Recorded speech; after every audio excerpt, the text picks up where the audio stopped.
Carole. Bonjour. Vous êtes consultante en lactation, certifiée IBCLC sur Paris. Concrètement, le quotidien avec un bébé allaité, ça ressemble à quoi? Et comment se passent les premiers jours et les premières semaines de vie avec ce bébé au sein? Vous savez, on vit dans un monde d'images.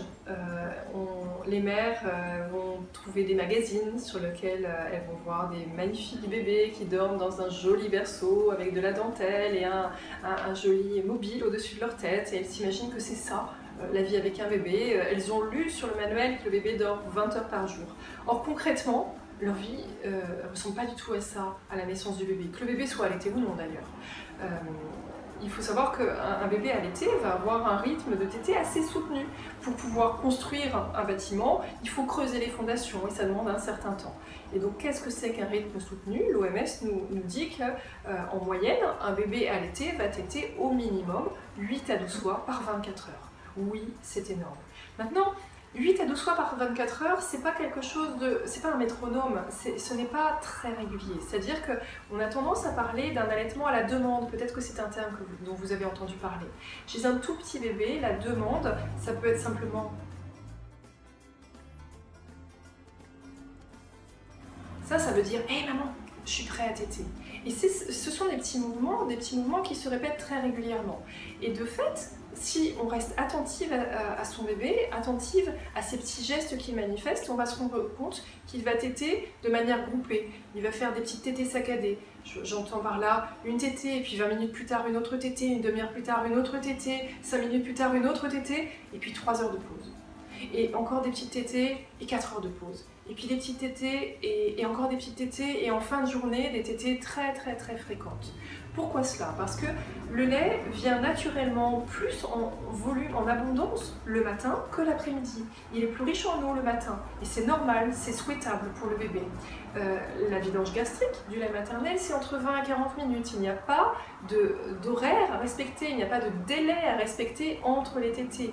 Imposer un rythme à un bébé qui vient juste de naître, c'est illusoire, c'est un vœu pieux. On a très envie, on se dit « Oh là là, je vais programmer tout de suite les nuits de mon bébé », alors que dans l'immédiat, dans l'absolu, ce que l'on souhaite, c'est que le bébé soit en bonne santé, qu'il reçoive suffisamment de lait, que la maman n'ait pas mal, et par la suite, un rythme va se mettre en place, qui prendra le temps qu'il prendra. Cela va dépendre des capacités du bébé à bien saisir comment comprendre la séquence succion, déglutition, respiration, comment bien téter, s'il élimine, s'il grossit bien de lui-même. Il va apprendre à espacer ses tétées. Mais pour l'heure, eh bien, on va s'y consacrer à 300%. Ce qui implique au quotidien qu'on demande de l'aide. La maman ne va pas passer sa vie à passer l'aspirateur, faire la vaisselle et les courses et le ménage. C'est pas elle qui va s'en charger. On aimerait que quelqu'un s'en charge pour elle. Si la maman réussit à prendre une douche avant 17 h, ça je vous le confie, entre nous, c'est qu'elle a vraiment bien réussi sa journée. Parce qu'au départ, on ne fait que ça. Et c'est normal. Il y a des cultures merveilleuses où on observe une période de 40 jours pendant laquelle la maman ne fait rien, si ce n'est s'occuper de son bébé et d'elle, et on prend en charge la cuisine, le ménage, les courses.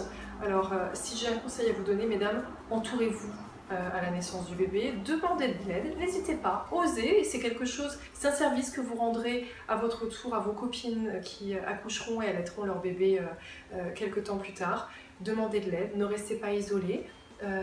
Prenez soin de vous, veillez à installer une sorte de petit camp de survie avec les boissons qui vous font plaisir, des aliments caloriques et facilement accessibles qui ne nécessitent pas de préparation, un endroit où vous êtes confortablement installé pour pouvoir vous entraîner à allaiter, aider votre bébé à apprendre et petit à petit les choses se mettront en place, un rythme commencera à se dessiner.